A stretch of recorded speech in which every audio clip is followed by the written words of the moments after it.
Hello and welcome to this week's edition of the Horror Debate. I'm Michael Mandy and with me is Rowdy Jeff. Yes, sir. And this week a classic, Salem's Lot from 1979. This has been on our site now for over 3 years.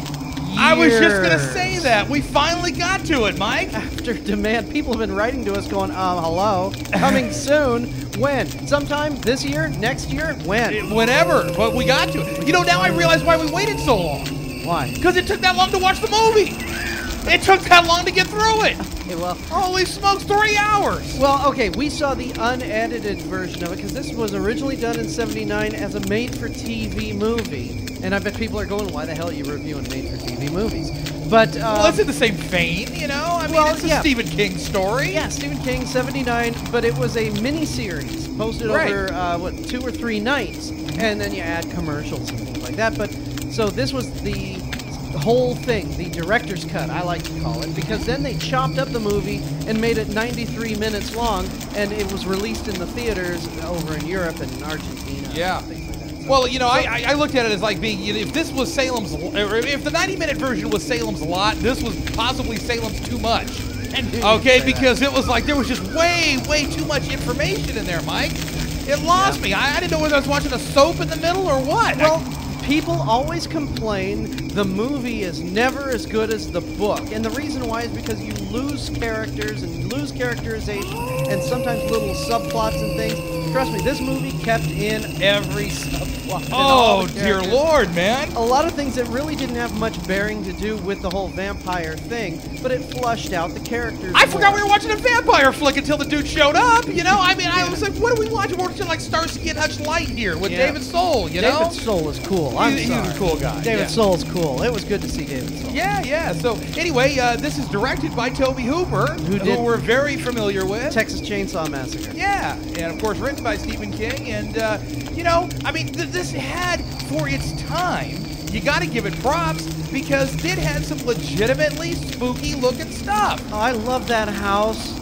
And the music was so gothic and eerie. It's old school horror movie. This could easily have had the Hammer logo on it at the beginning. Right. And said this movie was made in 1971, and people would have gone, oh, okay. Yeah. Well, you know, I didn't have much problem with the overall story. It just there was too much of it. It was so watered down that by the time you got to something that made you go, oh, look at that, you didn't care much anymore. You know, at least I didn't. They did stretch it out to be a miniseries. Oh, they stretched it out all right. I think, and you know what's funny is because I remember seeing the 90-minute version on HBO growing up as a kid, and I remember going, they chopped a lot out of it, and it seemed rushed. Yeah. But then you watch this version, and you're like, yeah, this version seemed to have too much. So the 3-hour version has too much. The 90-minute version is not enough. They should make a 2-hour and 10-minute version. And then this movie would kick ass. I absolutely agree. Absolutely. But no, like I said, the visuals, I was actually shocked at how well the visuals, some of the visuals anyway, came across. Like the kid floating outside the window. Open the window. His face rocked. Open the window. I loved it. The makeup was perfect. He had that smile on his face, you know, that eerie smile. You know, looked fantastic, man. If I was to wake up and see that, I'd be like, see, I wouldn't run to the window and open it. Okay, I'm not a moron. You know what I mean? I wouldn't run over there and open it and let him. Come on in, dude. And the other thing I liked about it, that scene was it was obvious the kid was not on wires suspended and the wires overhead lifting him up and down because he goes through the window and then rises again. Right. So, you know, but it wasn't superimposed, computered, or anything like that. They had probably a forklift or something from behind and pushing him forward and backwards and up and down. Yeah. And because it was not a special effect, it was a practical effect, it looked real. Yeah, it looked a lot better. You can always tell back in those old movies when they superimpose something. Oh, yeah. Well, okay, you know. bad thing. When David Soul is holding the little blue jar of holy water, you could tell that it was just a frozen picture of his hand, and they superimposed the blue vial in his hand. That was tequila, Mike. You know he had tequila in that vial. But I'm saying that looked fake and cheesy, and I hated it. And they didn't have to. Just shine a light on a blue bottle. He's holding the blue bottle, for Christ's sake. Right. But, I hate bad special effects like that. Do it practical. Come on, people. And that's probably what I have a problem with all these new horror films. It's all computered, and it pulls me out. I agree. It's my way of looking at it going, oh, come on. But, Mike, I got to tell you, though, there are certain of the new flicks that actually do it really, really well. And unfortunately, there's also that batch that do it really badly to ruin it for the rest of them. You know what I mean? It's unfortunate, and it's cool to watch some of these old flicks and how they did the practical effects because, you know, it's an art. You know, and it's a lost art almost today, you know. Movies used to be magic. Yeah, You know, like, for example, that house doesn't really exist. It was a fake in front of a real house. I was just going to talk about that. Go ahead and talk about it. Well, no, it's just, before we did the debate, we were looking at these, or before we started recording, we saw these pictures online of the house. The facade of the house was all done for the movie, but behind it looks like a little trailer house, you know? I mean, it's like nothing, but in the movie, it looks like this grand, huge, you know, mansion kind of place. Old-looking mansion with pillars and weeds crawling off of them and everything. And it looked great. Yeah. Set design, and I love the inside set when they walk in, and it's a huge set, and that stairway going up, and you can see the balcony up above, and it was just fast with all those. Ted Nugent would love that house. Yeah. With all them animals and with all the antlers. taxidermy, Taxidermy everywhere. It was just a creepy house with a creepy atmosphere and creepy everything. But yes, I wish that it moved a little quicker to get to the payoff. Yeah, no, absolutely. You know, but and also, Mike, you took a trip. You went there. Yeah, I've taken a lot of trips in my day. You went to this place, and you stood in front of the trailer-looking house. And I called you. And you called me and said, look, guess where I'm at? I'm in Salem's lot. Right now I'm standing at the driveway, and I'm sure the owners of the house are looking at this weirdo standing on a phone, walking in circles going, dude, I'm here. Dude, I'm here. Yeah, that's very cool. That's very cool. I mean, I wouldn't mind going down to Ferndale and checking that out, the whole little town vibe. They also filmed the Majestic there, too. Yeah, so. yeah. So very cool looking I town. think in the Majestic they should have a special showing of Salem's Lot. Seriously, or man. at least a double feature. Up in Ferndale, they should have a double feature stretched on a big screen somewhere in the middle of the street. Yeah, yeah. So you know, I mean, I was a little bored, Mike, but overall, you know, it's still a good story. There's a lot of information there. Unfortunately, I think it's too much information, but you know, got to admit, Fred Willard in those those little red shorts. I was gonna say those hot pants. Oh. I'll never get that out of my head. Fred Willard in red hot pants, shorty shorts. And we were actually talking, Mike's wife and I were sitting there beating our head against the wall trying to figure out, because Bonnie Bedelia, Amelia Bedelia, I'm kidding. Bonnie Bedelia, who was in this film, it was bugging me from the time I saw her. She looked like somebody else, and I'm sitting there trying to think. I got the picture in my head of who it was, but I couldn't figure it out.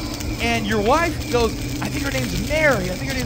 And it starts with an S. And I said, oh yeah, Mary Stuart Masterson. That's who she looks like, you know. And just kind of funny. That bugged me. Anytime I see somebody that looks like somebody else, I'm like, wait a minute, who is that? You know. But she did a pretty good job. Yeah. You know, I thought overall the acting didn't suck. Although some of those New England accents they were attempting. The accents were bad. You groaned on some. Jeffrey Lewis trying to do that Boston vibe, man. He just, Jeffrey Lewis does a Southern accent better than a New England accent. Yeah. Fido Beto, baby. Yeah, from every which way. I don't know. You know, hey, the cast was pretty cool. You know, we were talking about budget and all that, you know, and they actually had some pretty good names in this thing. Like we said, the times. From David Soul to Jeffrey Lewis to, you know, Amelia Bedelia to... And old-time movie nuts like me just saw Elisha Cook Jr. going, hey! You know. So, and, you know, who was the old guy again? The old guy? Yeah. Which, the one, Elisha The one that Cook I wanted Jr.? to knock out. Everybody stood in front of him like James Mason. Oh, okay. Well, you know, when she was standing in front of him and she was looking so scared, you know, I'm talking about Bonnie Bedelia, I was like, throw a right hook. He's an old guy. You'll probably clock him out and you can go and do what you need to do. What's funny is my wife leaned and said, he looks like Watson. And he was Watson. Right after this movie, he did Murder by Decree with Christopher Plummer, where Christopher Plummer was Sherlock Holmes and he was Watson. Yeah, you know. Excellent, Watson. It always bugs me in a movie, man, when you're standing in front of like this old dude and he's supposed to be like this evil thing going on, and you're like this young, vital woman. Try a right hook. Don't just stand there and look at him like you're scared. You know, if you don't throw something, you'll never know. Well, but you see, in the book, these people are vampires and they hypnotize you and sap your will and all that. Oh, I don't know about all that, man. Anyway, so Rowdy says try the right hook. Anyway, bottom line, it's not that wonderful of a flick overall. It's a good story, and it was written very well, but it took too long to go places, so I'm going to dock it for that. I usually dig the vampire thing, and this one, there wasn't enough of it. And you know what there were not enough of? 18-year-olds in this movie. Yeah. Nobody was 18 years old in this movie. You know, vampires do go after people who are older. Right. You know, it's kind of hard to believe, folks, right. but they do. And Blood and Chocolate comes to mind. Remember when we did that debate, and we're sitting there going, oh, my goodness, it's like the WB. You know, this is like the anti of that. Well, and we were criticizing Blood and Chocolate, and then Twilight comes out like a year later. And we're all the girls go, oh! Yes. Well, anyway. You know what, Mike? I'm giving this 2. You're giving it 2. I'm giving it 2 out of 5. You know what? The vibe is there, and the history behind it is there, and I would love to actually go there and check out the graveyard and check out. I mean, you see, evil houses attract evil people. Why do you think we want to go? Exactly. Why do you think we want to go? You know, I don't know. It's so funny because a lot of the things in this movie, you say, hey, wait a second, why aren't you doing this? Or we make comments or something, and the people in the movie actually made the same comments after we did, which was I call that smart writing. You anticipate what your audience is gonna say, like when Fred Willard and his hot pants and stuff, and when Sully, the guy catches him fooling around with his wife, he looks down and goes, nice pants. Where'd you get them? Hey, I halfway expected Leon Phelps to come through the door when I saw those pants. I go, nice pants. Or when the latest man. When they're supposed to lock the guy up in the crate up in the basement and put the padlocks on outside, and they forget to do that. And as they're in the truck getting ready to drive away, my wife and you were both idiots, padlocks, duh. Yeah. And all of a sudden, Jeffrey Lewis goes, what about these padlocks? Yeah. I mean... Well, I have to admit, that was kind of funny when the box was moving on its own. I mean, come on now. That was a little comical. Oh, yeah. There were many points in this film, like when Jeffrey Lewis had the holes in his neck, and they were looking to see, his symptoms of becoming a vampire. And I'm like, and he takes a drink. I'm like, it would have been funny if he would have taken that drink and just started squirting out of those holes, in his neck. Hello, I'm a vampire. Hello, because they weren't seeing no holes. I mean, come on, man. But then again, another thing, when Jeffrey Lewis finally dies, big spoiler. Oh, sorry. Yeah, sorry. But I mean, and they say check his neck for the bite marks, and sure enough, what do they do? Look for his neck, and other side, idiot, and he looks at the other side. That was the coolest I've ever seen Jeffrey Lewis look. Yeah, I mean that was pretty cool. Oh, when he was a corpse? Yeah, now when he was sitting there in a chair, he had the eyes. Look at me. Yeah, I mean that was creepy, and the music was there, and I love this film. I'm sorry. Well, it does have the vibe. I mean, it has, like I said, it has the history, it has the vibe. It's just the execution, and we're rating the 3-hour version. The execution was just too slow. Yeah. It was just too slow, and you're just going to lose a lot of people because of that. Right. If this was a 2-hour movie, I'd give it 4 stars, but I'm not. This version is slow, and I know you did it to pad the time because you wanted to make as much money from the network. We can do this in 3 nights. Yeah. Okay. Hey. But no, it should have just been a 2-hour movie. So I'm going to give it 3 stars. I love this one. A 2 and a 3. That's not too bad. All right. I'm Michael Mandy. He's Rowdy Jeff, and we'll talk to you next week at the Horror Debate.